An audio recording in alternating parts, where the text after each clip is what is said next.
नमस्कार, मी प्रतीक्षा. DNA मराठीमध्ये आपलं स्वागत. आज बैलपोळा निमित्त चिचोंडी पाटील येथे पारंपरिक उत्साहात बैलपोळा सण साजरा झाला. मात्र यावेळी गावचे सरपंच शरद पवार यांनी या उत्सवाला वेगळा सामाजिक व राजकीय संदेश जोडला.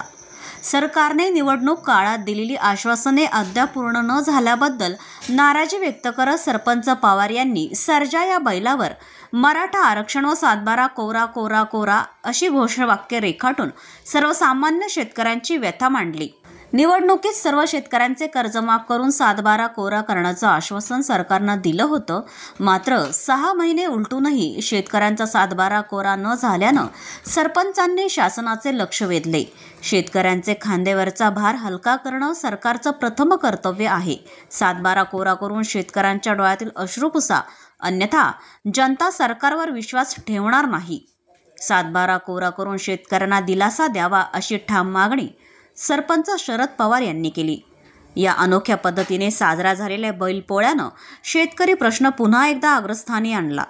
या प्रसंगी चिचोंडी पाटील येथील सर्व पदाधिकारी, पवार व पाटील परिवारातील सर्व सदस्य पारंपरिक पद्धतीने ढोल ताशांच्या गजरात बैलजोड्यांचे स्वागत करण्यासाठी चिचोंडी पाटील ग्रामपंचायत कार्यालयात उपस्थित होते. आज महाराष्ट्रात श्रावणी बैलपोळा साजरा होत आहे आणि या निमित्ताने मागे 6 महिन्यापूर्वी ज्या निवडणुका झाल्या यामध्ये महाराष्ट्र राज्य सरकारमध्ये महायुतीला या ठिकाणी 500 बहुमत मिळालं आणि त्यावेळेस त्यांनी आश्वासन दिलं होतं की सर्व शेतकऱ्यांच्या 7/12 वरील कर्ज माफी करू आणि 7/12 कोरा कोरा कोरा करू.